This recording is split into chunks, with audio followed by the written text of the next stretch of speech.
2 ธันวามาฮอดแล้วให้แววหงประดับสีเป็นปีมีไซงามหงเหืองประดับ40 ปีแล้วได้เจ้าประเทศลาวก้าวเหืองหงคือแสงทองพุ่งพ้นล้นฟ้าเป่งประกายแท้แล้วเมื่อหวนคืน40 ปีก่อนหน้านี้ในวันที่2 ธันวาคม 1975อันเป็นขีดหมายสำคัญทางประวัติศาสตร์ของชาติที่เต็มไปด้วยความเอกอ้างทะนงใจเป็นอย่างยิ่งเมื่อกองประชุมใหญ่ผู้แทนประชาชนทั่วประเทศซึ่งเป็นตัวแทนแห่งความมุ่งมั่นปรารถนาอันแห่งกล้าของปวงชนลาวทั้งชาติได้ตกลงสถาปนาสาธารณรัฐประชาธิปไตยประชาชนลาวขึ้นมันแม่นมากผลอันยิ่งใหญ่ของการต่อสู้ปฏิบัติที่เด็ดเดี่ยวเหนียวแน่นยุ่งยากลำบากบ่ยอมจำนนและเต็มเปี่ยมไปด้วยการเสียสละที่สูงส่งของประชาชนลาวบรรดาเผ่าใต้การนำพาที่ถูกต้องสละซ่องใสของพรรคประชาชนปฏิบัติลาว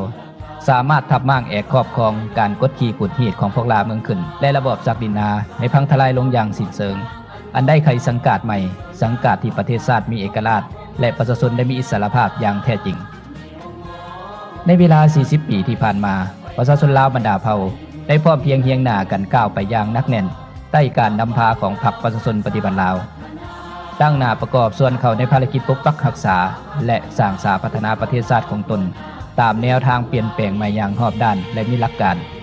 ได้ขุดค้นและเสริมขยายกำลังแห่งสังรวมของชาติและของยุคสมัยเข้าในการก่อสร้างและบูรณะระบอบประชาธิปไตยประชาชนเฮ็ดให้ประชาชนทางมีผาสุขประเทศชาติมั่งคั่งเข้มแข็ง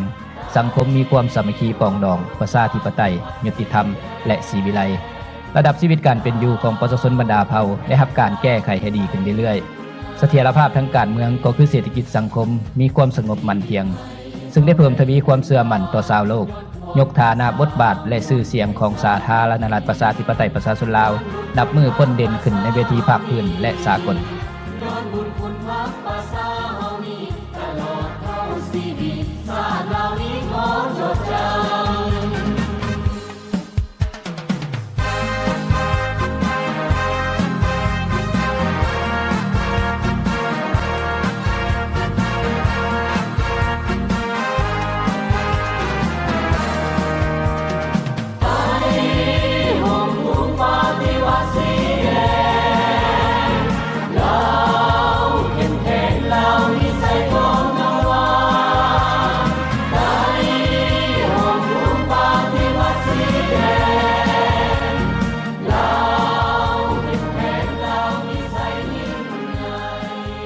เนื่องในโอกาสอันสง่าราศีนี้พวงชนลาวทุกทวนหน้าทุกเพศทุกวัยทุกการจะตั้งในทั่วประเทศต่างก็คองคอยอย่างจดจ่อและสุมทุกสติปัญญาเหือแหงอุทิศใส่การก้าเกียมให้แก่งานบุญใหญ่เฉลิมฉลองวันชาติครบรอบ40 ปีแต่ละคุมบ้านถนนหนทางถูกย่องไปด้วยทุ่งชาติทุ่งผัก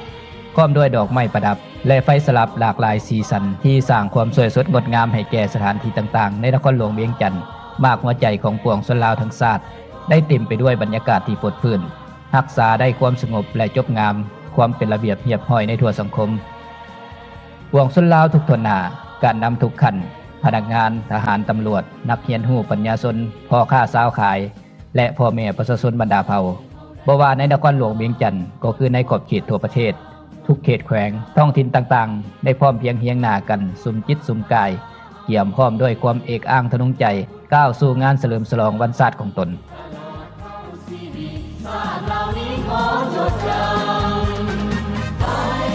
มื้อนี้หน่วยงานวิจิตรศิลป์ได้พร้อมเพียงเฮียงหน้ากันปุ่นเขียวทั้งเว้นและคืนประดับประดารถสวนสนามทั้ง6 คันที่ถูกมอบหมายเพื่อให้แล้วก่อนมื้อสอบใหญ่กรมวิจิตรศิลป์ก็ได้รับมอบหมายในการตกแต่งประดับประดารถแห่ให้กระทรวงแถลงข่าววัฒนธรรมและท่องเที่ยวในจำนวน3 คันเนาะและจากนั้นเขาก็ได้ตกแต่งรถแห่ให้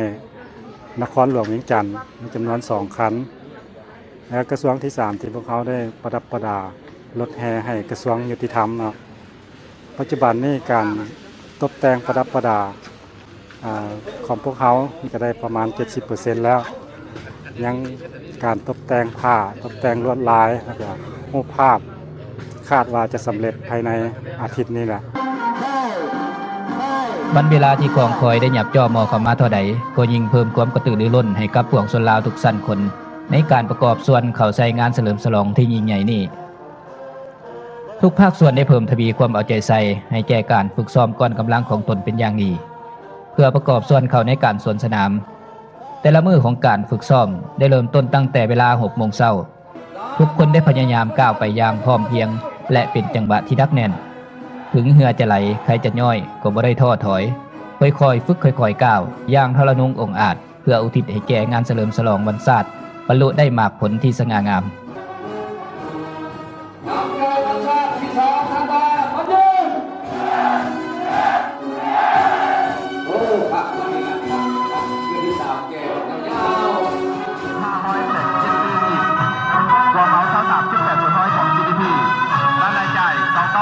ดื้อติดตัวเมาซับแบบจุด18%ของ GDP น้ำใจวันชาติที่2ธันวาคมมายืนของกระทรวงพลังงานและบ่อแห่ตลอดระยะ40 ปีที่ผ่านมาแผนกพลังงานและบ่อแห่ได้เอาใจใส่ปฏิบัติหน้าที่เวียดนามในตอนเช้าของวันที่28 พฤศจิกายน 2015 เวลา 8 โมง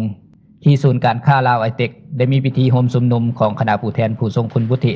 ที่ต่างหน้าให้ประชาชนเผ่าต่างๆเข้าร่วม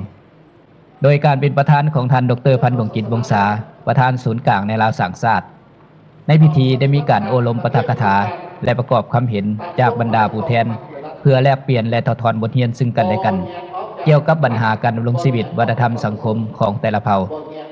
เต้าโฮมและรักษามวลเสื้อความสามัคคีหักแพงของประชาชนลาวบรรดาเผ่าให้เป็นปึกแผ่นแกนสารประกอบส่วนเข้าในภารกิจปกปักรักษาและสร้างสรรค์พัฒนาประเทศชาติให้เจริญรุ่งเรืองวัฒนาถาวรต่อมาเวลา 10 โมงของมื้อเดียวกันที่ศูนย์การค้าลาวไอเต็กหลังใหม่ชั้น 7ยังได้มีพิธีเปิดงานวางแสดงสินค้าเวียงจันทน์เอ็กซ์โปขึ้นงานวางแสดงนี้จะดำเนินไปจนถึงวันที่ 7 ธันวาคม 2015โดยการเป็นประธานของท่านนางเขมมณีพลเสนารัฐมนตรีว่าการกระทรวงอุตสาหกรรมการค้าเป็นเกียรติเข้าร่วมพิธีมีท่านทองสิงห์ธรรมวงศ์นายกรัฐมนตรีแห่งสาธารณรัฐประชาธิปไตยประชาชนลาวท่านสมสวัสดิ์เล็งสวัสดิ์รองนายกรัฐมนตรีผู้ชี้นำเวียกงานเศรษฐกิจท่านดร.ศิลวงศ์ขุดไพฑูรย์เจ้าของนครหลวงเวียงจันทน์ผู้ต่างหน้าสภาการค้าอาเซียนบรรดารัฐมนตรีว่าการกระทรวงต่างๆบรรดาหัวหน้ากรมพนักงานนักธุรกิจแต่ละภาคส่วนที่เกี่ยวข้องพ่อค้าสาวขายพร้อมด้วยพ่อแม่ประชาชนชาวนครหลวงเวียงจันทน์ในงานดังกล่าวประกอบมีงานวางแสดงผลิตภัณฑ์ของบรรดากระทรวงและสินค้าของหัวหน่วยธุรกิจต่างๆมีทั้งสินค้าที่ผลิตจำหน่ายอยู่ภายในและส่งออกเป็นจำนวนหลวงหลายซึ่งแสดงให้เห็นถึงความก้าวหน้าและผลสำเร็จของการเติบใหญ่ขยายตัวเศรษฐกิจลาวในระยะใหม่ในโอกาสประเทศลาวครบรอบ40 ปีมันก็ขอขอบคุณให้ทางภาครัฐที่มีสุขภาพแข็งแรงเนาะเป็นคนคนซ้ายให้ลูกหลานก็คือของปกปักรักษาพวกลูกหลานนี่แหละให้อยู่ในที่แห่งทุกคน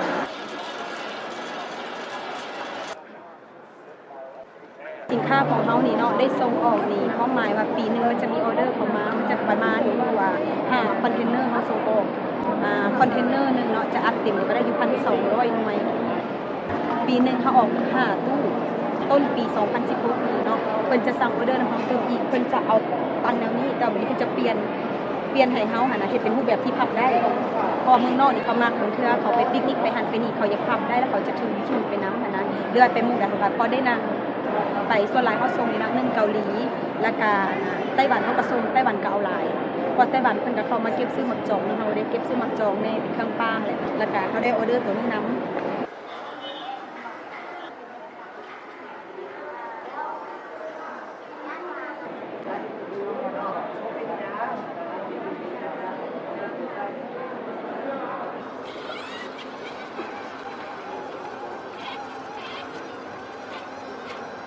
รถคนเข้าไปบ่ได้มันก็จะเข้าไปสำรวจไปก่อนนั่นมีคนเหลือบอมีผู้รอดชีวิตบอจังซี่หรือว่าเหตุวางระเบิดสิบอกตรวจสอบเอามันเข้าไปตรวจก่อนว่าจุดนั้นมีระเบิดแค่สิบอกก็จะมีกล้องสำรวจเนาะเป็นวิดีโอตรวจในยามค่ำคืนของนครหลวงเวียงจันทน์มื้อนี้ที่หอวัฒนธรรมแห่งชาติในใจกลางนครหลวงเวียงจันทน์ได้จัดงานแสดงดนตรีประสานเสียงซิมโฟนี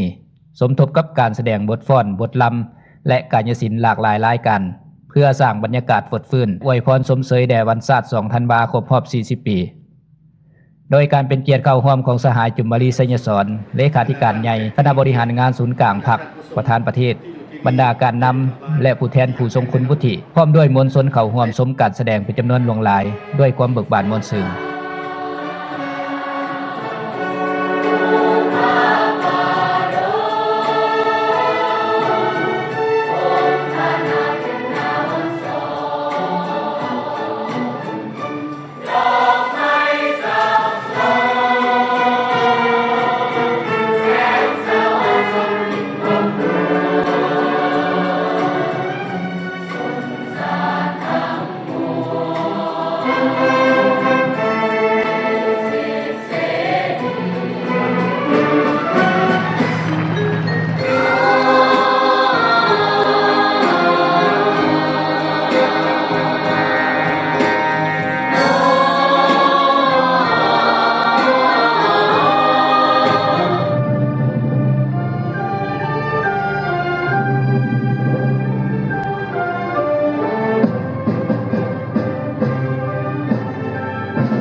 ภายใต้การนำพาที่ถูกต้องส่องใสของพรรคประชาชนปฏิวัติลาว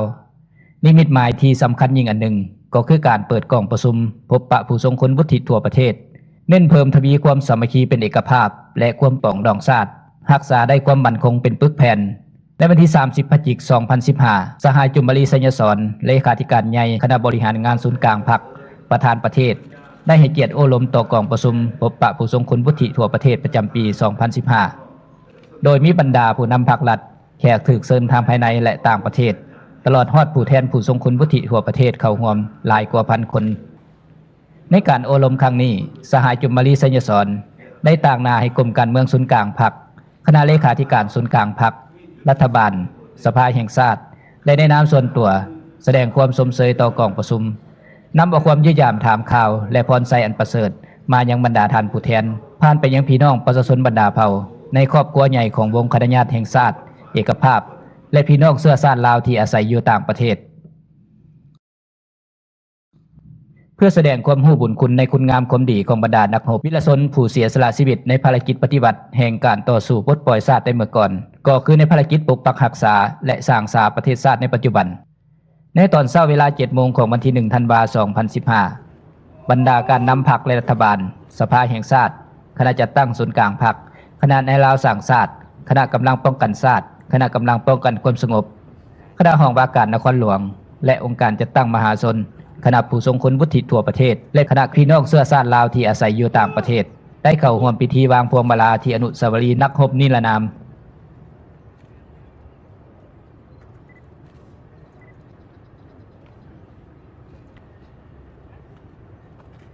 คณะบริหารงานศูนย์กลางพรรคนำหน้าโดยสหายเลขาธิการใหญ่จุมมาลีไสยสอน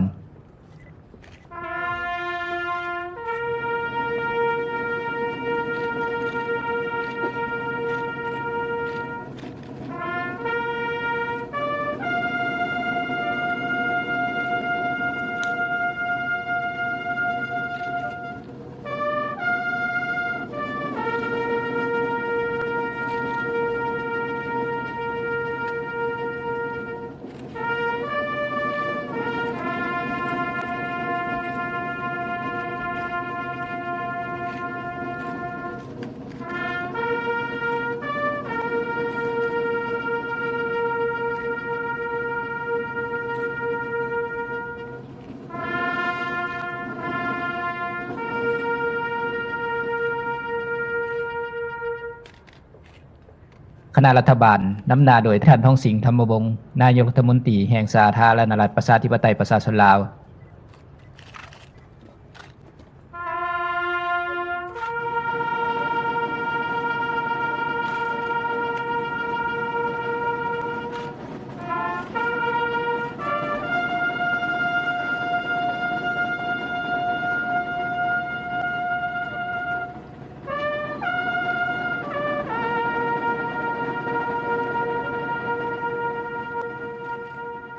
คณะสภาแห่งชาตินำหน้าโดยท่านนางปานิยาทตู้ประธานสภาแห่งชาติ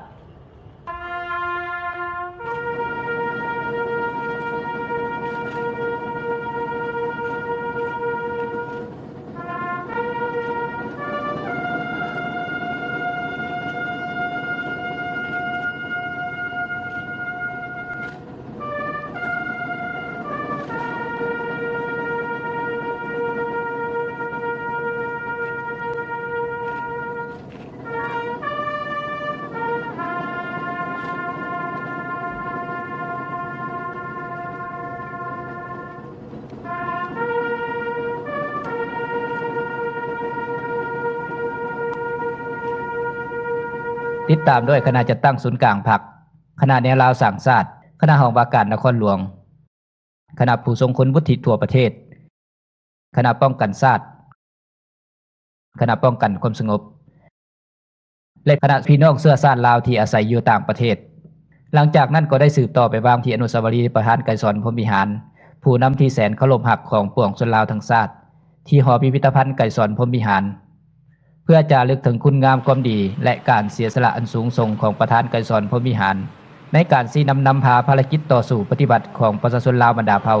ญาติเอาเอกราชและอิสรภาพมาสู่ประเทศชาติจนได้รับชัยชนะอย่างสมบูรณ์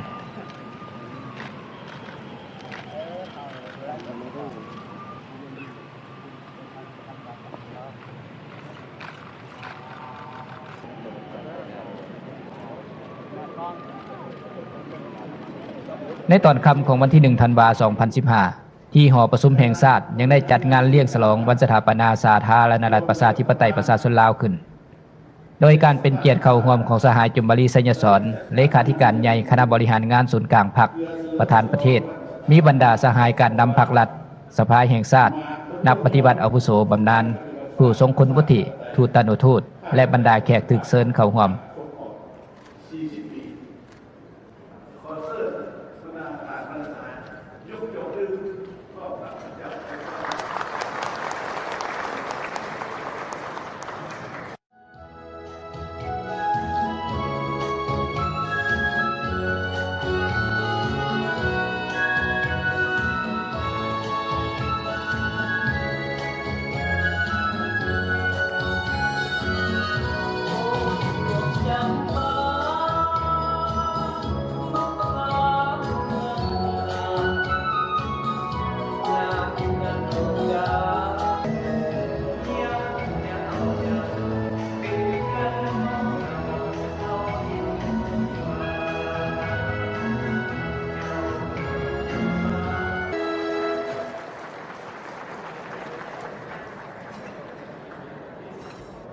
แสงทองของอรุณบันใหม่ได้ค่อยๆพุ่งพ้นจากขอบฟ้าและสาดแสงลงมาให้ความอบอุ่นแก่สนามหลวงที่เต็มไปด้วยมวลชนจากหลายภาคส่วนมาร่วมพิธีเฉลิมฉลองวันสถาปนาสาธารณรัฐประชาธิปไตยประชาชนลาวครบรอบ40 ปีโดยการเป็นเกียรติเข้าร่วมของสหายจุมบรีไสยสอนเลขาธิการใหญ่คณะบริหารงานศูนย์กลางพรรคประธานประเทศแห่งสาธารณรัฐประชาธิปไตยประชาชนลาวพร้อมด้วยการนำขันสูงพรรครัฐพิเศษในพิธียังได้เป็นเกียรติต้อนรับสหายเลหงแองกรรมการกรมการเมืองศูนย์กลางพรรคผู้ประจำการคณะเลขาธิการศูนย์กลางพรรคคอมมิวนิสต์เวียดนามสหายจางเตอเจียงกรรมการกรมการเมืองศูนย์กลางพรรคคอมมิวนิสต์จีนประธานคณะประจำสภาผู้แทนประชาชนทั่วประเทศแห่งสาธารณรัฐประชาชนจีนบรรดาแขกภายในและต่างประเทศตลอดฮอดวีรชนนักรบแข่งขันแห่งชาติพนักงานอาวุโสและผู้ทรงคุณวุฒิพร้อมด้วยมวลชนชาวนครหลวงเวียงจันทน์เข้าร่วมอย่างคึกคืนพิธีโฮมชุมนุมได้เริ่มต้นด้วยการสักธงชาติขึ้นสู่ยอดเสาไปพร้อมกับการบรรเลงเพลงชาติเพื่อเคารพธงชาติก่อนเข้าสู่พิธีอย่างเป็นทางการ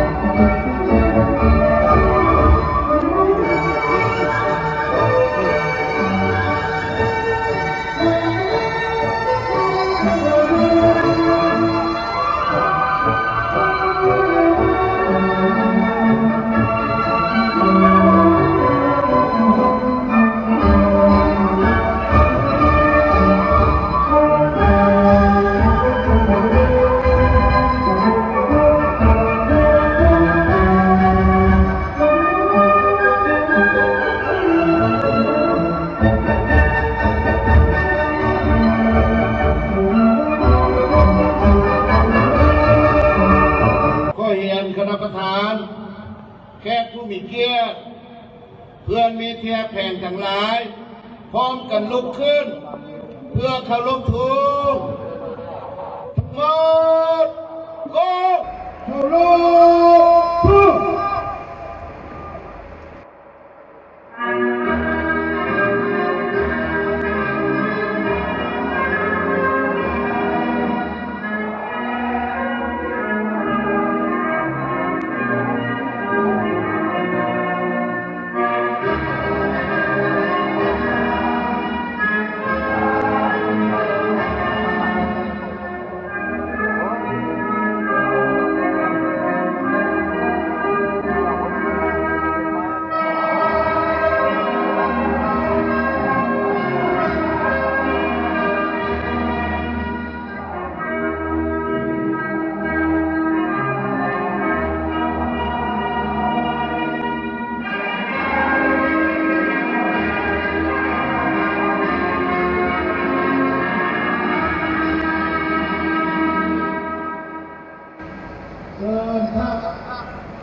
ต่อไปนี้ข้าพเจ้าขอชื่อเป็นเกียรติเรียนเชิญสหายยูมารีสัญญสอนเลขาธิการใหญ่คณะบริหารงานทุกอย่างพรรคประธานประเทศแห่งสาธารณรัฐประชาธิปไตยประชาชนลาวกล่าวสู่ตอนพจน์ต่องานบ่มชุมนุมใหญ่กพขอเรียนเชิญ บรรดาสหายเพื่อนมิตรพี่น้องความศาสตร์ที่อักแพงทั้งหลายมื้อนี้พวกเราพร้อมครับพี่น้องความศาสตร์บรรดาเผ่าเฉลิมฉลองวันสถาปนาสาธารณรัฐประชาธิปไตยประชาชนลาวครบรอบ40 ปีเมื่อหวนขึ้น40 ปีก่อนหน้านี้คือวันที่2 ธันวาคมปี1975พวกเขามีความเอกงานทั้งใจเป็นอย่างยิ่งที่เห็นว่ากองประชุมใหญ่ผู้แทนประชาชนทั่วประเทศซึ่งเป็นตัวแทนแห่งความมุ่งมั่นปรารถนาอันแห่งกล้าของทั่วพวงชนลาวได้ตกลงสถาปนาสาธารณรัฐประชาธิปไตยประชาชนลาวลบล้างระบอบศักดินาลาเมืองขึ้นที่ครอบงำประเทศเราเป็นเวลายาวนานอย่างสิ้นเชิงเริ่มแต่นั้นมาประเทศชาติของพวกเราแต่ก้าวมาเป็นประเทศที่มีเอกราชอธิปไตยและพื้นแผ่นดินครบถ้วนเป็นของตนเองประชาชนลาวบรรดาเผ่าแต่ก้าวมาเป็นเจ้าอันแท้จริงของประเทศชาติมีอิสระภาพและมีกระโอกาสก็คือเงื่อนไขในการพัฒนาตนเองอย่างรอบด้านเพื่อยกระดับชีวิตการเป็นอยู่ทางด้านวัตถุและจิตใจให้สูงขึ้นทั้งเป็นการประกอบส่วนเข้าในการปกปักรักษาและสร้างสรรค์พัฒนาประเทศชาติและระบบใหม่ให้มีความเจริญพัฒนาเทียมทันกับนานาศาสตร์การสถาปนาสาธารณรัฐประชาธิปไตยประชาชนลาวขึ้นมานั้นแม้นมาผลรวมยอดของการปฏิบัติศาสตร์ประชาธิปไตยและดำเนินมาหลายปีภายใต้การนำพาอันเป็นศาสามารถของพรรคเฮาแม้นไสสนะของกำลังมหาสมัคคีทั่วพวกชนและความเป็นอันหนึ่งอันเดียวของกองทัพกับประชาชนเฮาเพื่อนสหายทั้งหลายบนเส้นทางการถึงจุดหมายแห่งความพัฒนาถาวรนั้นถึงว่าจะมีขอยุ่งยากสิ่งท้าทายนานาก็ตามแต่พวกเขาก็เป็นความสามารถบนโซนและกำลังโอกาสอันใหญ่หลวงดังนั้นทัวพักทัวพวกชนเฮาจะเพิ่มและมีความสามัคคีเป็นเอกภาพเป็นอย่างแท้เสริมสู้สถิตลำตัวให้สูงขึ้นอยู่เสมอเสริมขยายมูลเสือหักษาติดกับระบบใหม่สืบต่อดำเนินภารกิจเปลี่ยนแปลงในอย่างต่างหากประเทศไทยระบอบประชาธิปไตยประชาชนนับมือนับเติมให้เข้มแข็งและก้าวเดินอย่างนักแน่นสู่จุดหมายอันสูงส่งที่พวกเขาดำเนินต่อไปแล้วนั้นพี่น้องความศาสตร์จากแผ่นทั้งหลายในระยะ40 ปีที่ประเทศเท่าในประชาชนเท่าในผ่านกายมานั้นเป็นระยะทางที่ชนะหลายในประวัติศาสตร์แห่งการคงตัวและขยายตัวของเราเฮา40 ปีแห่งการปกปักรักษาและสร้างสรรค์ระบอบใหม่ภายใต้คณะพรรคประเทศชาติของเฮาได้ก้าวเดินอย่างนักแน่นสู่จุดสูงจุดหมายที่วางไว้ สามารถยืนยันได้ว่าบ่มียุคใดสมัยใดที่ประเทศชาติแสนหักของเขาได้มีความอยู่เย็นเป็นสุขได้รับการพัฒนาและเจริญก้าวหน้าฐานะบทบาทของประเทศเราได้นำระดับสูงเด่นขึ้นในเวทีภาคพื้นและสากลคือสมุนี้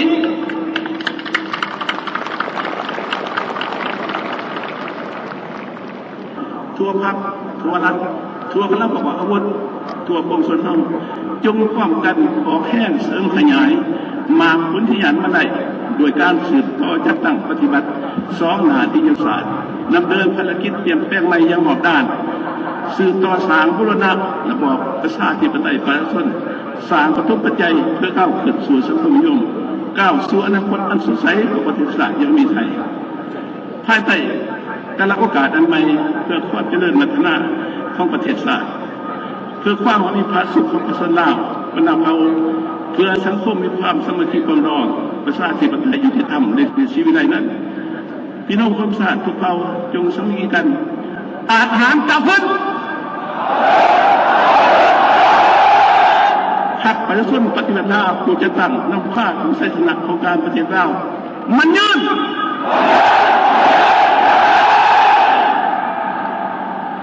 สาธารณรัฐประชาธิปไตยประชาชนลาวมันยืนน้ำใจปฏิสองธันวามันยืน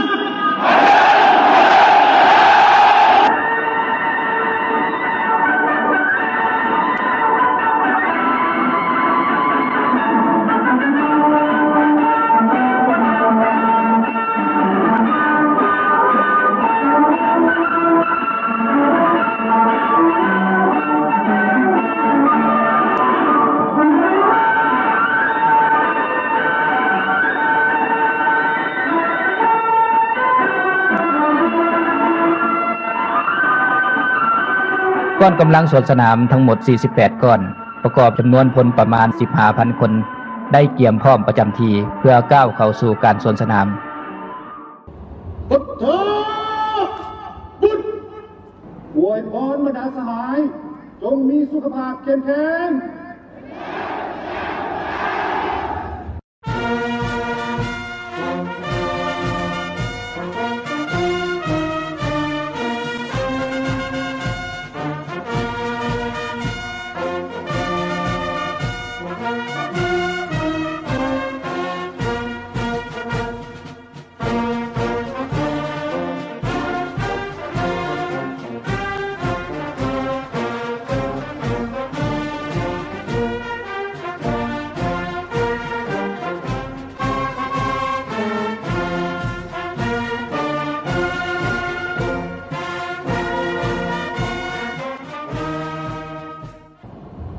อวยพรบรรดาสหาย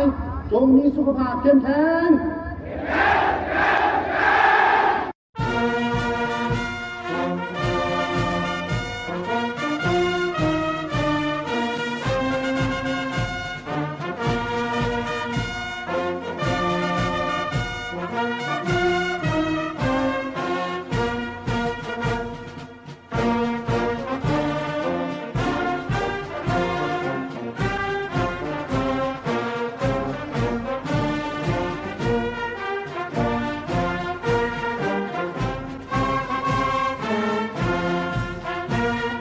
สวนสนามได้เริ่มต้นด้วยก้อนกำลังของนักปฏิบัติอาวุโสย้อนมีพ่อแม่ลุงป้าเอาอาผู้กล้าเสียสละอย่างพิราศอาหารต่อสู้กับศัตรูผู้หุกหานประเทศชาติของพวกเขาจึงมีสันติภาพเอกราชและอธิปไตยประเทศชาติได้รับการสร้างสรรค์พัฒนาชีวิตการเป็นอยู่ของประชาชนลาวบรรดาเผ่านับมือนับดีขึ้นพวกเขาผู้เป็นลูกหลานขอจะลึกบุญคุณและวีรกรรมอันล้ำเลิศนั้นไว้และจะพร้อมกันสืบทอดภารกิจปฏิบัติอันสูงส่งดังกล่าวให้เคียงคู่กับชาติลาวตราบเท่าชั่วกาลนานก้อนสวนสนามดังกล่าวประกอบด้วยลุงป้าเอาอานักปฏิบัติอาวุโสจำนวน200 คนที่มาจากหลายภาคส่วนซึ่งเป็นตัวแทนให้นักรบวีรชนนักรบแข่งขันและนักปฏิบัติอาวุโสในทั่วประเทศป้าย40 ปีหมายถึงการสถาปนาสาธารณรัฐประชาธิปไตยประชาชนลาวครบรอบ40 ปีคือแต่วันที่2ธันวาคมปี1975หามที่2ธันวาคมปี2015ตลอดระยะ40 ปีแห่งการปกปักรักษาและสร้างสรรค์พัฒนาประเทศชาติใต้การนำพาของพรรคประชาชนปฏิวัติลาวได้เห็นให้สาธารณรัฐประชาธิปไตยประชาชนลาวมีการพัฒนาและขยายตัวอย่างรอบด้าน ก้อนกาไม้ศาสตร์ก้อนกาไม้ศาสตร์ประกอบด้วยผู้ต่างหน้ากรรมกรกสิกรนักเรียนรู้ปัญญาชนทหารตำรวจและประชาชนลาวบรรดาเผ่าจำนวน200 กว่าคนกาไม้ศาสตร์เป็นสัญลักษณ์ของสาธารณรัฐประชาธิปไตยประชาชนลาวซึ่งแม่นระบอบประชาธิปไตยประชาชนครั้งทำอิฐในประวัติศาสตร์หลายพันปีของชาติลาวเฮาตลอดระยะ40 ปีที่ผ่านมากาไม้ศาสตร์ได้เป็นศูนย์รวมจิตใจและความเอกอ้างทะนงใจของชาติลาวก้อนสวนสนามของบรรดาองค์การการเมืองของพรรคประกอบด้วยพนักงานรัฐกรขององค์การต่างๆอ้อมข้างศูนย์กลางพรรคเซ็นห้องว่าการศูนย์กลางพรรคคณะกวดการศูนย์กลางพรรคคณะจัดตั้งศูนย์กลางพรรคคณะโฆษณาอบรมศูนย์กลางพรรคคณะรับผิดชอบหอพิพิธภัณฑ์ไก่สนพรหมวิหารและสถาบันการเมืองการปกครองแห่งชาติประธานไก่สนพรหมวิหารผู้นำที่แสนเคารพรักของประชาชนลาวบรรดาเผ่าพร้อมด้วยประธานสุภานุวงศ์ประธานคำไต่ศรีพันโดนและสหายเลขาธิการใหญ่ประธานประเทศจุมาลีไซญาโซนได้เป็นสัญลักษณ์แห่งมานกิจของการปฏิบัติเป็นผู้เสียสละและเด็ดเดี่ยวเหนียวแน่นเพื่อผลประโยชน์ของพรรคของชาติและของประชาชนลาวบรรดาเผ่าทั้งเป็นแบบอย่างในการเต้าโฮมความสามัคคีเอกภาพภายในพรรคและภายในชาติประธานไก่สนพรหมวิหารเป็นผู้นำที่ฉลาดทรงใสเป็นนักชาติผู้ยิ่งใหญ่และทั้งเป็นวิศวกรแห่งการเปลี่ยนแปลงใหม่ประธานไก่สนพรหมวิหารยืนยงในภารกิจปฏิบัติของพวกเฮาตลอดไปก้อนทุงชาติทุงผักนักรบป้องกันความสงบจำนวน400 คนกำลังก้าวเดินอย่างนักแน่นเข้มแข็งและเสื้อสู่ทุงชาติทุงผักให้ปิวสะบัดอย่างสง่าผ่าเผยทุงชาติทุงผักเปรียบเหมือนแปลวไฟแห่งการปฏิวัติของประเทศเฮากำลังเปล่งแสงสว่างที่หุ่งเฮืองเหลืองเรื่องปวงชนลาวผู้หักชาติหักบ้านเกิดเมืองนอนกำลังก้าวเดินไปใต้ห่มทุงชาติทุงผักเพื่อปกปักรักษาและสร้างสาพัฒนาประเทศชาติให้มีความศิวิไลและวัฒนถาวรก้อนสวนสนามของกำลังป้องกันชาตินำหน้าโดยก้อนทุงไซเป็นสัญลักษณ์แสดงให้เห็นถึงธาตุแท้มูลเสื้อวีรกรรมอันล้ำเลิศของกองทัพประชาชนลาวตลอดระยะเวลา66 ปีแห่งการกำเนิดสู่หบมีไซและเติบใหญ่เข้มแข็งภายใต้การนำพาเด็ดขาดโดยกลุ่มและรอบด้านของพรรคประชาชนปฏิวัติลาวในภารกิจต่อสู้ปลดปล่อยชาติกองทัพประชาชนลาวได้พร้อมกับประชาชนลาวบรรดาเผ่าเฮ็ดสำเร็จภารกรรมประวัติศาสตร์นั่นก็คือปลดปล่อยประเทศชาติอย่างมีไซสร้างตั้งสาธารณรัฐประชาธิปไตยประชาชนลาวขึ้นอย่างสง่าผ่าเผยในวันที่2 ธันวาคม ปี 1975ในภารกิจปกปักรักษาและสร้างสาพัฒนาประเทศชาติกองทัพประชาชนลาวก็ได้เสริมขยายธาตุแท้มูลเสื้ออันดีงามของตนพร้อมกับประชาชนบรรดาเผ่าปกปักรักษาเอกราชอธิปไตยและพื้นแผ่นดินนั้นครบถ้วนของชาติไว้ได้อย่างมั่นคงติดตามมาด้วยก้อนนายทหารบกก้อนนายทหารอากาศก้อนทหารหาบก้อนกำลังตีพิเศษก้อนระหบรถตั้งยานเกาะก้อนระหบปืนใหญ่หน้าดินก้อนระหบป้องกันอากาศก้อนระหบสร้างแสงก้อนกำลังสื่อสารก้อนระหบเสนาฮักก้อนกองโหลนกำลังป้องกันตัว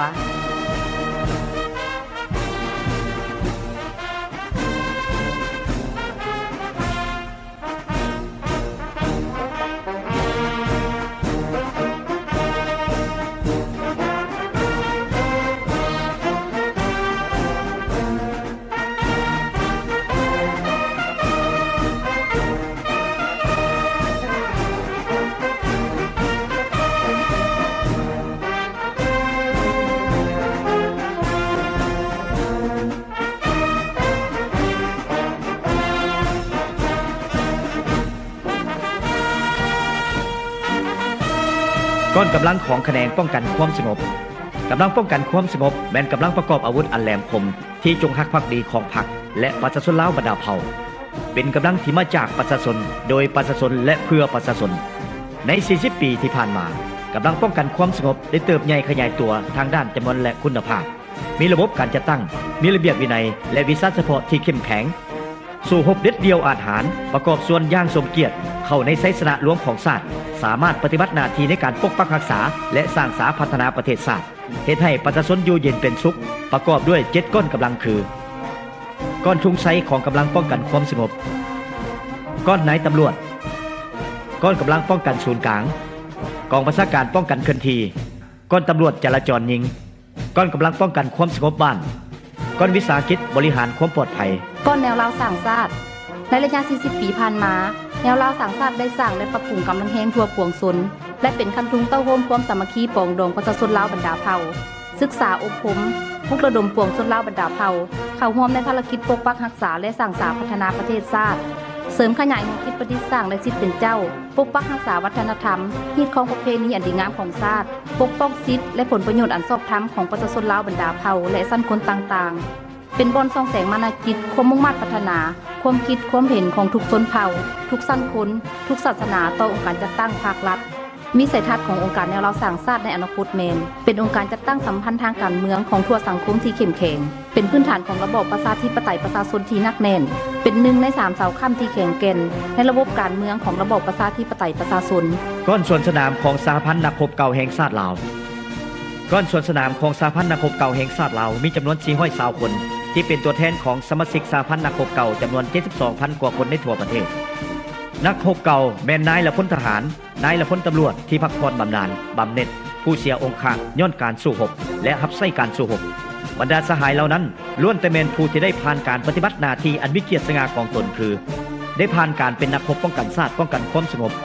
เป็นผู้ได้ผ่านการทดสอบสุกรอในเปลวไฟสงครามแห่งการต่อสู้กู้ชาติญาติเอาความเป็นเอกราชแห่งชาติและนำเอาความอยู่เย็นเป็นสุขมาให้ประชาชนลาวบรรดาเผ่าได้ดังทุกวันนี้สมแล้วที่คนหุ่นหลังได้มีคำยกย่องสรรเสริญต่อนักรบเก่าปฏิวัติที่ว่ามีพวกเพิ่นในวันนั้นจึงมีพวกเขาในวันนี้เพื่อให้ทันแถวนักรบเก่าได้เสริมขยายมูลเชื่อปฏิวัติอันดีงามของตนนั้นพรรคประชาชนปฏิวัติลาวจึงได้สร้างตั้งองค์การสหพันธ์นักรบเก่าแห่งชาติลาวขึ้นในวันที่9 กันยายนปี 2002ซึ่งมีพระราชบทบาทเป็นเสนาธิการให้ศูนย์กลางพรรคและรัฐบาลในการเต้าโฮมความสามัคคีเป็นปึกแผ่นศึกษาอบรมทันแถวนักรบเก่าให้เสริมขยายธาตุแท้มูลเชื่อปฏิวัติเขาในการปกปักรักษาและสร้างสาประเทศชาติก่อนสหพันธ์กรรมบาลสหพันธ์กรรมบาลลาวแม่นองค์การจัดตั้งมหาชนที่กว้างขวางในระบบการเมืองของระบอบประชาธิปไตยประชาชนเป็นการจัดตั้งตัวแทนทั้งเป็นผู้ต่างหน้าให้แก่ชนชั้นกรรมกรและชาวแรงงานลาวที่ถูกต้องตามกฎหมายมีภาระบทบาทเข้าร่วมการศึกษาอบรมก่อสร้างและปกป้องสิทธิผลประโยชน์อันชอบธรรมของกรรมกรและชาวแรงงาน40 ปีผ่านมาหัวหน่วยแรงงานและกำลังแรงงานได้เติบใหญ่ขยายตัวทางด้านจำนวนและคุณภาพอย่างบ่หยุดยั้งปี1975ทั่วประเทศมีโรงจักรโรงงานเพียงแต่100 กว่าแห่งมีกรรมกรทั้งหมด 12,000 กว่าคนมีการจัดตั้งกรรมบาล400 กว่าหน่วยสมาชิกกรรมบาล 30,000 กว่าคนมาถึงปัจจุบันจำนวนหัวหน่วยแรงงานได้เพิ่มขึ้นเป็น 39,000 กว่าแห่งการจัดตั้งกรรมบาลก็ได้รับการพัฒนาเป็นก้าวๆได้ขั้นศูนย์กลางฮอดท้องถิ่นให้ทุกแขนงการมีสมาชิกกรรมบาลทั้งหมด 184,000 กว่าคนก้อนของสหพันธ์แม่หญิงลาวแม่หญิงลาวมีสีไม้ลายมืออันปาณีตที่น่างึดงออัศจรรย์จนมีคำกล่าวขานไว้ว่าความมือเป็นหลายง่ายมือเป็นดอกซึ่งมีคำก่อนพรรณนาอย่างจับอกจับใจว่าน้ำต้องตาดคือน้องแกวงหลาน้ำต้องผาคือน้องแกวงอิ่วฟ้ายิกคิ้วคือน้องแกวงแขนสหพันธ์แม่หญิงลาวได้รับการสร้างตั้งขึ้นในวันที่20 กรกฎาคมปี 1955อยู่เขตที่มันเมืองเวียงไสแขวงงอพันปัจจุบันมีสมาชิกทั้งหมด 917,200 กว่าคนรวมเอา 44.40 ส่วนห้อยของแม่หญิงในเกณฑ์อายุ 15 ปีขึ้นไปสหพันธ์แม่หญิงลาวมีระบบสายใยการจัดตั้งแต่ขั้นศูนย์กลางลงฮอดทางฐานมีฐานะเทียบเท่ากระทรวงองค์การขั้นศูนย์กลางเป็นตัวแทนในการปกป้องสิทธิและผลประโยชน์อันชอบธรรมของสมาชิกสหพันธ์แม่หญิงและเด็กน้อยเสริมขยายสิทธิเป็นเจ้าของแม่หญิงและส่งเสริมการปฏิบัติสิทธิเสมอภาคระหว่างหญิงชายเต้าโฮมความสามัคคีปลุกระดมแม่หญิงเข้าร่วมในภารกิจปกปักรักษาและสร้างสาพัฒนาประเทศชาติประกอบส่วนอนุรักษ์และส่งเสริมมูลเชื่อวัฒนธรรมฮีดคองประเพณีอันดีงามของชาติและของแม่หญิงลาวบรรดาเผ่า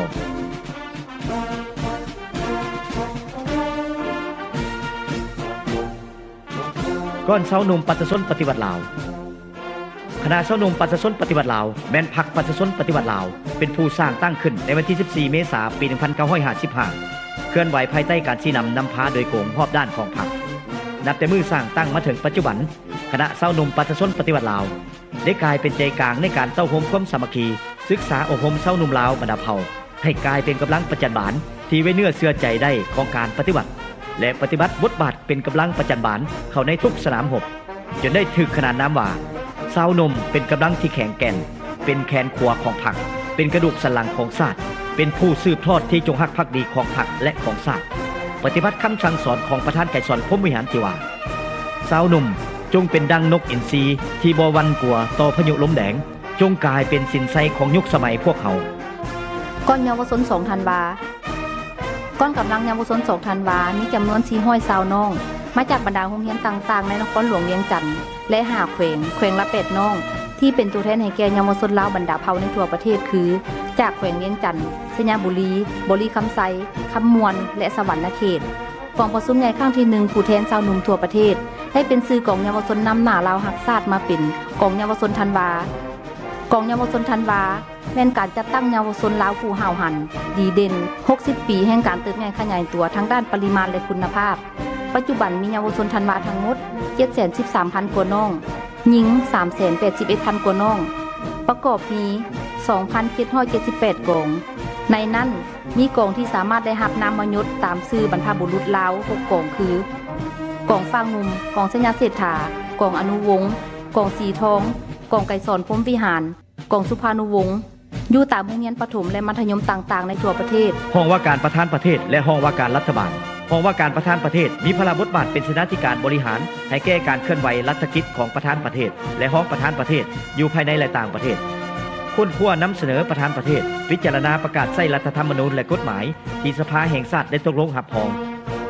พิจารณาออกรัฐบัญญัติรัฐดำรัสอนุมัติเจรจาการลงนามการประกาศให้สัตยาบันหรือการลบล้างสนธิสัญญาที่ได้เซ็นกับต่างประเทศและอื่นๆส่วนห้องว่าการรัฐบาลมีพระบทบาทเป็นเสนาธิการให้แก่รัฐบาลและนายกรัฐมนตรีในการอำนวยควบคุมการเคลื่อนไหวเวียกงานของรัฐบาลและองค์การปกครองท้องถิ่น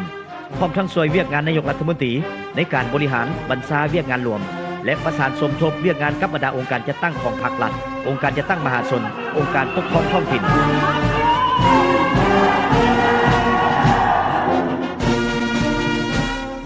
ก้อนแขนงนิติบัญญัติและตุลาการก้อนนิติบัญญัติและตุลาการซึ่งประกอบด้วยสภาแห่งชาติองค์การอัยการประชาชนสูงสุดศาลประชาชนสูงสุดองค์การตรวจสอบแห่งรัฐและกระทรวงยุติธรรมมีจำนวนผู้เข้าร่วมส่วนสนามทั้งหมด465คนภายใต้การนำพาของพรรคในตลอดระยะ40ปีผ่านมาองค์การนิติบัญญัติและตุลาการได้รับการพัฒนาให้เติบใหญ่ขยายตัวและมีความเข้มแข็งขึ้นเป็นก้าวๆอันที่เป็นพื้นฐานแมนการเฮ็ดหล่อนบทบาทและหน้าที่อันมีเกียรติสง่างามในการปกป้องกฎหมายอยู่ในทั่วสังคมในตลอดระยะ40ปีที่ผ่านมายามใดภาครัฐและประชาชนบรรดาเผ่าก็มีความเชื่อมั่นต่อสภาแห่งชาติองค์การอัยการประชาชนศาลประชาชนองค์การตรวจสอบแห่งรัฐและกระทรวงยุติธรรมอย่างนักแน่นและสมเกียรติแขนงเวียกงานภายใน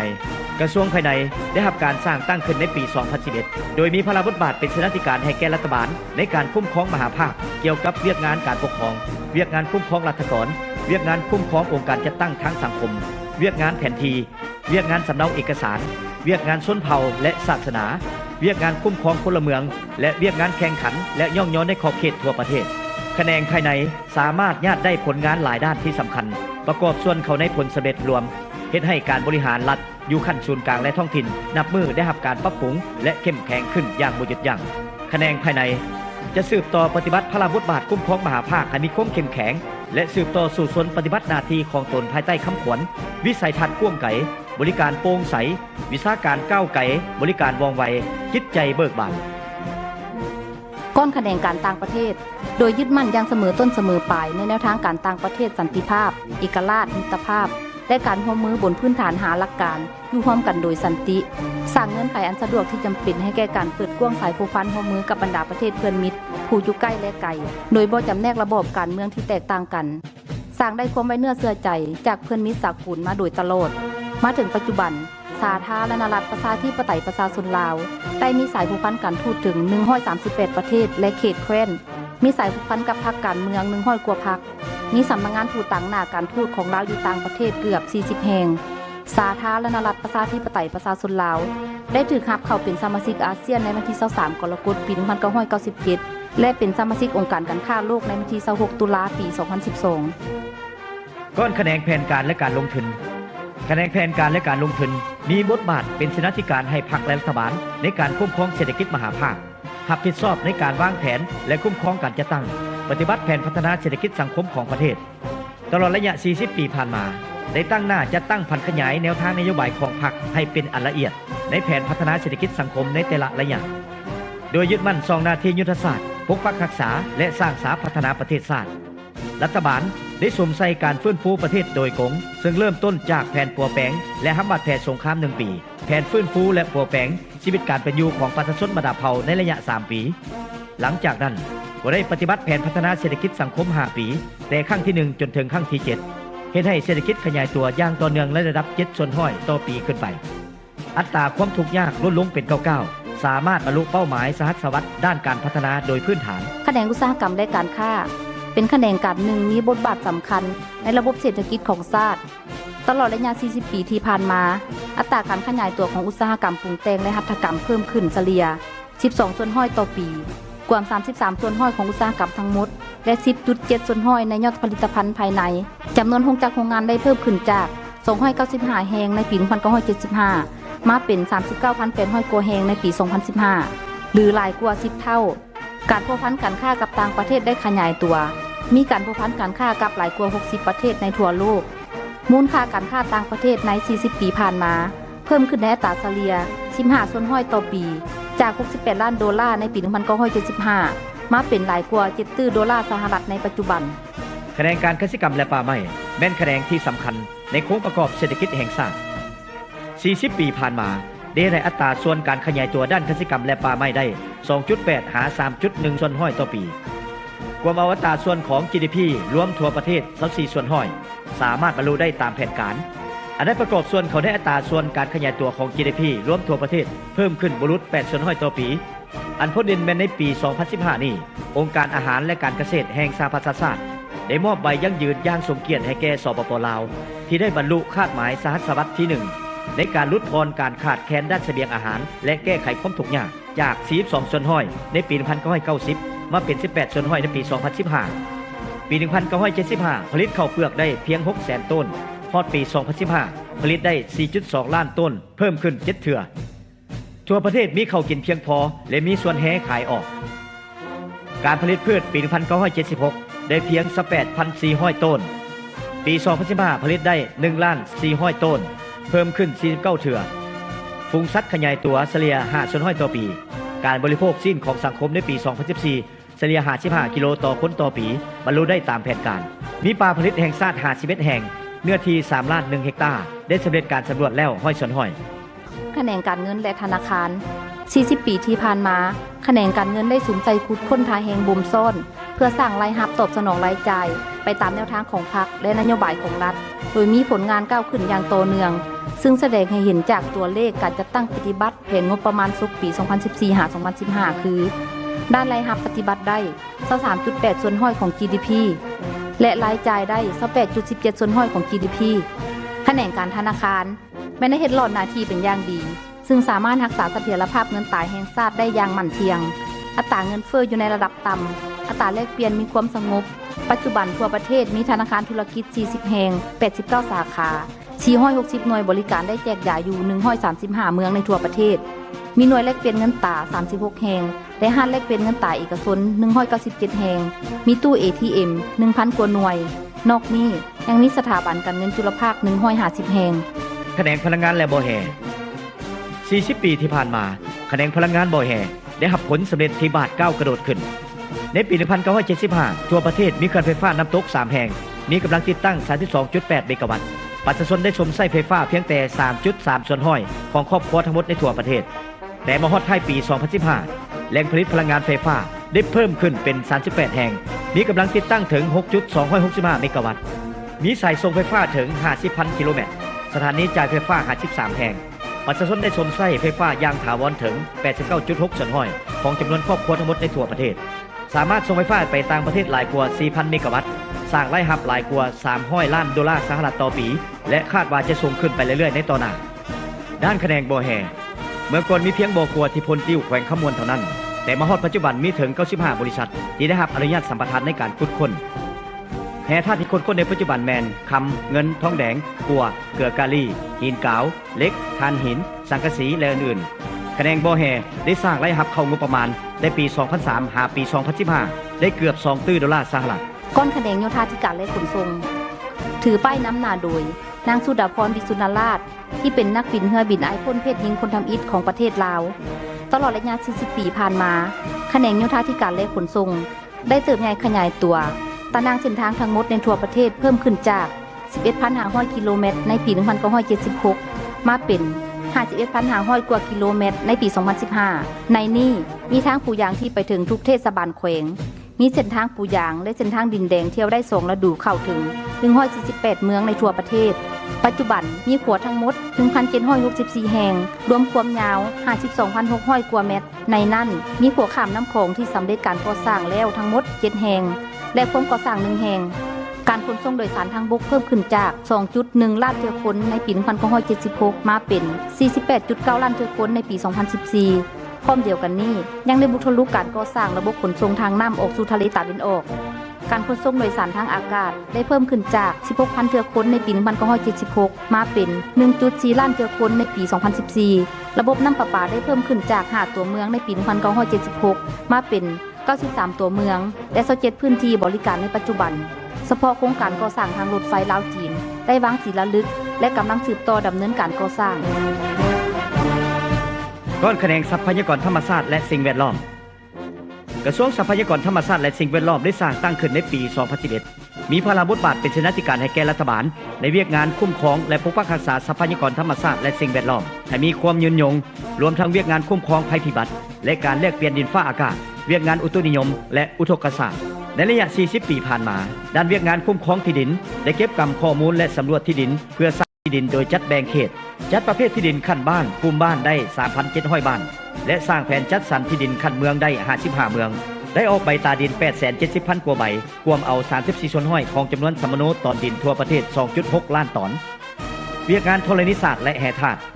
เวียกงานการคุ้มครองทรัพยากรน้ำเวียกงานอุตุนิยมและอุทกศาสตร์เวียกงานคุ้มครองภัยพิบัติและการเปลี่ยนแปลงดินฟ้าอากาศล้วนแล้วแต่ได้มีการปรับปรุงพัฒนาที่ดีขึ้น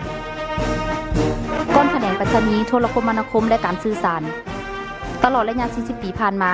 แขนงไปรษณีย์โทรคมนาคมและการสื่อสารได้มีการปรับปรุงและพัฒนาอย่างบ่หยุดยั้งปัจจุบันด้านไปรษณีย์ได้นำใช้ระบบ IT ซึ่งเฮ็ดให้การบริการไปรษณีย์มีทั่วทุกแขวงเมืองและเกือบทุกบ้านในทั่วประเทศด้านโทรคมนาคมได้หันเปลี่ยนจากระบบอนาล็อกเป็นระบบดิจิตอลมีเครือข่ายโทรศัพท์ตั้งโต๊ะและมือถือกวมเอาทุกแขวงเมืองและขยายออกสู่ชนบทกวมได้90ส่วนห้อยของจำนวนบ้านทั้งหมดในทั่วประเทศมีการติดต่อสื่อสารกับทุกๆประเทศในโลกปัจจุบันอัตราส่วนการนำใช้โทรศัพท์สูงถึง85ส่วนห้อยของประชากรทั่วประเทศและอินเทอร์เน็ต21ส่วนห้อยโดยบ่นับการนำใช้ระบบอินเทอร์เน็ตด้วยโทรศัพท์มือถือชนิดใหม่สิ่งที่พ้นเด่นที่สุดคือในวันที่21พฤศจิกายนปี 2015 นี้ดาวเทียมสื่อสารดวงทมิตของลาวได้ถูกส่งขึ้นสู่วงโคจรสำเร็จผลซึ่งเป็นเหตุการณ์ประวัติศาสตร์อันหนึ่งของชาติลาวเป็นความเอกอัคนงใจของประชาชนลาวทั้งชาติและเป็นของควรอันประเสริฐให้แก่วันสถาปนาสาธารณรัฐประชาธิปไตยประชาชนลาวครบรอบ 40 ปีก้อนปัญญาชนประกอบด้วยกระทรวงวิทยาศาสตร์เทคโนโลยีสถาบันวิทยาศาสตร์สังคมแห่งชาติและมหาวิทยาลัยแห่งชาติกระทรวงวิทยาศาสตร์และเทคโนโลยีเป็นองค์การบริหารวิชาการและคุ้มครองรัฐขั้นศูนย์กลางมีภาระบทบาทเป็นเสนาธิการให้รัฐบาลในการพัฒนาและคุ้มครองมหาภาคเกี่ยวกับเรื่องงานวิทยาศาสตร์เทคโนโลยีนวัตกรรมทรัพย์สินทางปัญญามาตรฐานและการวัดเทพในขอบเขตทั่วประเทศ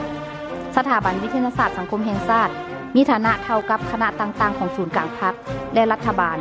และเฮ็ดหน้าที่สุมใส่การค้นคว้าในของเขตการเมืองประวัติศาสตร์สังคมศาสตร์ชนเผ่าศาสนาภาษาศาสตร์วัฒนธรรมและอื่นๆส่วนมหาวิทยาลัยแห่งชาติแม่นเป็นใจกลางทางด้านการศึกษาวัฒนธรรมและการวิจัยที่มีคุณภาพสูงเพื่อพัฒนาทรัพยากรมนุษย์เพื่อตอบสนองตามความเพียงห้องต้องการของการพัฒนาเศรษฐกิจสังคมของชาติและการเชื่อมโยงเข้ากับภาคพื้นและสากลก้อนคะแนนแห่งงานและสวัสดิการสังคม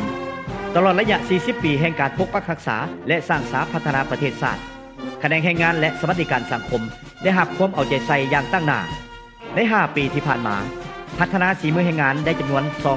248,700 แห่งงานลื่นแผนการ 12.26 ส่วนห้อยจัดหาเวียกเหตุงานทำให้พลเมืองลาวทั้งภายในและส่งไปต่างประเทศได้ทั้งหมด 343,700 แห่งงานลื่นแผนการ 14.18 ส่วนห้อยได้ดุลเดียงแห่งงานไปตามโครงประกอบเศรษฐกิจตามทิศฐานเป็นอุตสาหกรรมและทันสมัยเทื่อละก้าวเฮ็ดให้อัตราส่วนการมีเวียกเหตุงานทำในโครงเขตกสิกรรมลดลงจาก 71.3 ส่วนห้อยในปี 2010 มาเป็น 65.3 ส่วนห้อยในปี 2015โครงเขตอุตสาหกรรมเพิ่มขึ้นจาก 8.3 ส่วนห้อยในปี 2010 มาเป็น 11.4 ส่วนห้อยในปี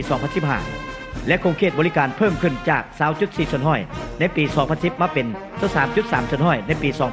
2015 การมีเวียกเฮ็ดงานทำของพลเมืองทั่วประเทศในปี 2010 จำนวน 3,21,200 แห่งงานรวมเอา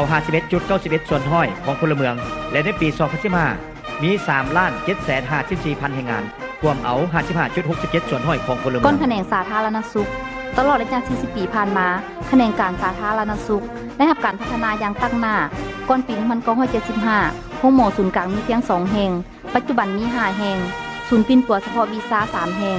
ในเมื่อก่อนโรงหมอแขวงมี 13 แห่งปัจจุบันมี 17 แห่งโรงหมอเมือง127 แห่งปัจจุบันมี135 แห่ง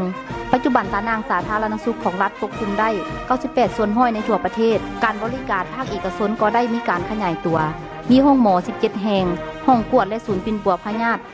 1,044 แห่งโรงงานผลิตยาก่อนปี 1975 มีเพียง 1 แห่งปัจจุบันมี 8 แห่งโรงงานผลิตยาพื้นเมือง 3 แห่งและโรงงานผลิตอุปกรณ์การแพทย์ 2 แห่งในปี 1976 มีพนักงานสาธารณสุข 5,000 กว่าคนปัจจุบันมี 19,500 กว่าคนเพิ่มขึ้นเกือบ 4 เท่าในนี้มีศาสตราจารย์ห้องศาสตราจารย์ปริญญาเอกปริญญาโทและเชี่ยวชาญเกือบทุกแขนงวิชาการ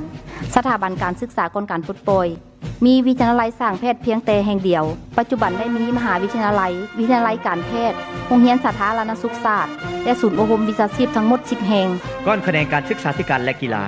40 ปีผ่านมาภายใต้การนำพาของพรรคประชาชนปฏิบัติลาวเวียกงานการศึกษาธิการและกีฬาได้มีการขยายตัวอย่างจะแจ้งนักเรียนสายสามัญเพิ่มจาก 348,500 กว่าคนในปี 1975 เป็น 1,656,600 กว่าคนในปี 2015 นักเรียนอาชีวศึกษาเพิ่มจาก 1,700 กว่าคนในปี 1975 เป็น 64,600 กว่าคนในปี 2015 นักศึกษามหาวิทยาลัยเพิ่มจาก 800 กว่าคนในปี 1975 เป็น 11,900 กว่าคนในปี 2015 ปัจจุบันมีพนักงานบริหารครูอาจารย์ทั้งหมด 87,000 กว่าคนบรรหาพ้นเด่นระยะปลดปล่อยประเทศชาติใหม่ๆประชาชนลาวบรรดาเผ่าคือหนังสือ90ส่วนห้อยมาฮอดปี 1984 สามารถประกาศรื้อร่างความรู้หนังสือทั่วประเทศและมาฮอดปัจจุบันประชาชนลาวบรรดาเผ่ามีระดับการศึกษาจบชั้นประถมบำรุงซึ่งได้จัดพิธีประกาศในวันที่28 เดือน 8 ปี 2015 ที่ผ่านมาด้านกีฬากายกรรมได้มีทวงทาก้าวขึ้นสามารถเข้าร่วมการแข่งขันในรายการต่างๆและสามารถเป็นเจ้าภาพจัดการแข่งขันกีฬาประเภทต่างๆในระดับภาคพื้นและสากลอยู่ภายในประเทศได้เป็นอย่างดีก้นแขนงแถลงข่าววัฒนธรรมและท่องเที่ยวในตลอดระยะ40 ปีผ่านมาแขนงแถลงข่าววัฒนธรรมและท่องเที่ยวได้สู่สนพัฒนาเวียกงานของตนอย่างบ่หยุดยั้งได้เป็นกระบอกเสียงที่ไว้ใจได้ของพรรคของชาติและของประชาชนสู่สนฟื้นฟูพัฒนาเสริมขยายมูลเสื้อวัฒนธรรมอันดีงามของชาติของเผ่าได้ดึงดูดเพื่อนมิตรทั้งยุคใกล้และไกลมาท่องเที่ยวเยี่ยมยามสาธารณรัฐประชาธิปไตยประชาชนลาวนับมือนับหลายขึ้นทั่วประเทศได้มีหนังสือพิมพ์และวารสารจำนวน123ฉบับมีวิทยุกระจายเสียง57แห่งกวมเอา90ส่วนห้อยของพื้นที่ทั่วประเทศมีโทรภาพ37สถานี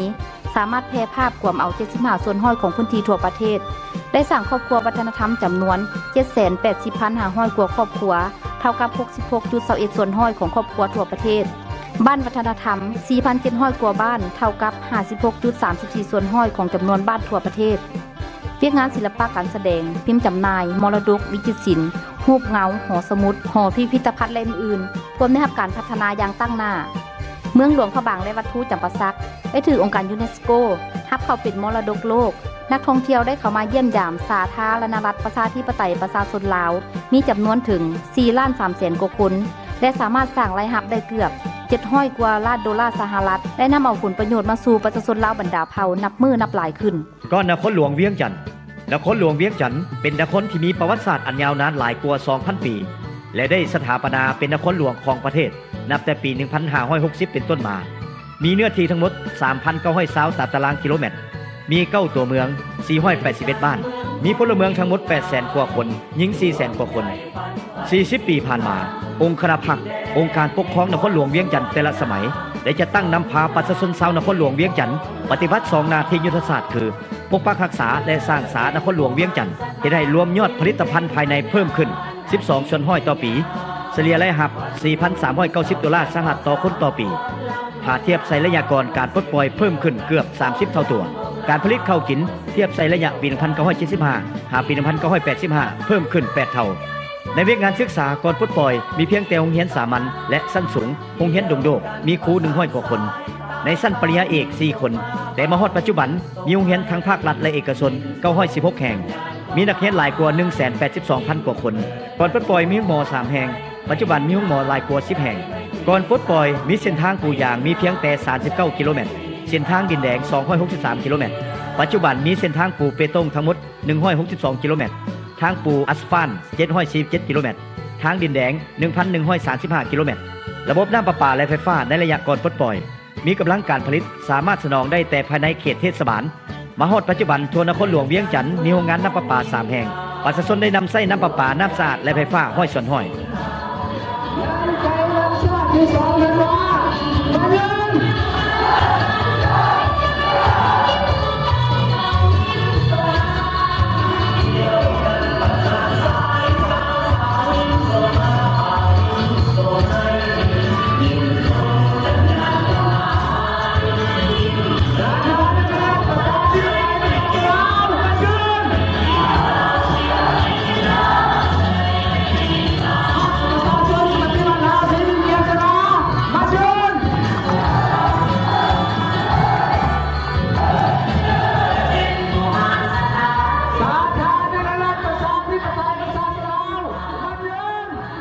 บ่ว่าอยู่ในนครหลวงเวียงจันทน์ก็คือในบรรดาแขวงและท้องถิ่นต่างๆล้วนแต่เต็มไปด้วยความปิติสมชื่นต่อผลสำเร็จใหม่ในระยะ40ปีแห่งภารกิจปกปักรักษาและสร้างสาพัฒนาประเทศชาติเบ้ารวมเป้าเฉพาะก็คืออยู่ในท้องถิ่นของตนประชาชนลาวบรรดาเผ่าแต่เหนือฮอดใต้ต่างก็ภาคภูมิใจเป็นพิเศษที่ได้เป็นส่วนหนึ่งประกอบส่วนเข้าในขบวนสวนสนามเฉลิมฉลองวันชาติ2ธันวาในครั้งนี้ถึงฝนจะตกแดดจะร้อนเพียงใดแต่ละก้อนกำลังก็บ่ได้หวาดหวั่นต่างก็เต็มไปด้วยความมุ่งมั่นรอท่าวันนี้เพื่อชื่นชมผลงานสหายจุมลีสัญญสอนเลขาธิการใหญ่คณะบริหารงานศูนย์การพรรคประชาชนปฏิวัติลาวประธานประเทศแห่งสาธารณรัฐประชาธิปไตยประชาชนลาวที่เคารพและนับถืออย่างสูงบรรดาสหายคณะนำจากแขวงกองตุ้มสสเวียดนามแขวงรัตนคีรีแห่งราชอาณาจักรกัมพูชีกงสุลใหญ่เวียดนามประจำภาคใต้ลาวมื้อนี้ภายใต้บรรยากาศอันเบิกว่านมวลซืนที่ทั่วประเทศพร้อมกันเฉลิมฉลองวันศาสตร์ที่2ธันวาคมครบรอบ40 เวลาผ่านไป40ปีได้ยังยืนในเห็นถึงผลสำเร็จใหม่อันใหญ่หลวงใต้การนำพาที่สลาดซองใสของพรรคประชาชนปฏิวัติลาวโดยเฉพาะแม่นภายหลังที่พรรคได้วางแนวทางเปลี่ยนแปลงใหม่รอบด้านและมีหลักการมานี้ประเทศชาติของพวกเขาได้ก้าวสู่การขยายตัวในจังหวะที่ว่องไวต่อเนื่องและมั่นเที่ยงได้เฮ็ดให้โฉมหน้าของประเทศชาติมีการเปลี่ยนแปลงอย่างใหญ่หลวงที่สุดพื้นฐานเศรษฐกิจแห่งชาติซึ่งประกอบด้วยหลายภาคส่วนเศรษฐกิจที่เคลื่อนไหวตามกลไกตลาดที่มีการคุ้มครองของรัฐได้รับการก่อตั้งและปรับปรุงให้เป็นระบบครบสุดขึ้นมาเป็นก้าวๆขบวนการผลิตเป็นสินค้าตัวแบบดีเด่นในการผลิตเป็นธุรกิจและทำมาหากินได้เกิดขึ้นและนับมือแพร่หลายอยู่ในทุกท้องถิ่นทั่วประเทศการลงทุนของนักลงทุนทั้งภายในและต่างประเทศนับมือนับเพิ่มขึ้นเฮ็ดให้รวมยอดผลิตภัณฑ์ภายในเพิ่มขึ้นอย่างต่อเนื่องรายรับเฉลี่ยใส่หัวคนในปี 2015 บรรลุถึง $1,857 ดอลลาร์สหรัฐลื่นปี 1985 ถึง 16 เท่า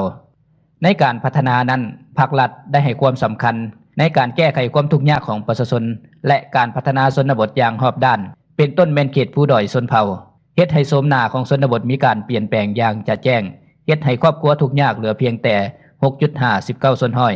นอกจากผลสำเร็จที่กล่าวมานั้นพิเศษพวกเขาสามารถส่งดาวเทียมดวงทำอิฐของลาวขึ้นสู่วงโคจรสำเร็จในวันที่21 พฤศจิกายน 2015 และได้จัดพิธีวางศิลาฤกษ์โครงการก่อสร้างทางรถไฟลาวจีนที่เชื่อมต่อสาธารณรัฐประชาชนจีนถึงนครหลวงเวียงจันทน์และเชื่อมจอดกับบรรดาประเทศใกล้เคียงขึ้นในวันที่2ธันวาคม 2015 นี่เองทางรถไฟสายนี้เปรียบดังของขวัญอันประเสริฐแด่วันสถาปนาสาธารณรัฐประชาธิปไตยประชาชนลาวครบรอบ40 ปีมันคือ40 ปีที่ปวงชนลาวทุกคนรอคอยและเป็นสัญญาณที่บ่งบอกว่าสาธารณรัฐที่หนุ่มน้อยนี้กำลังเตรียมพร้อมก้าวเดินไปอย่างหนักแน่นใต้การนำพาอันสลาดซองใสของพรรคประชาชนปฏิวัติลาวสู่ความเอกอ้างทะนงใจ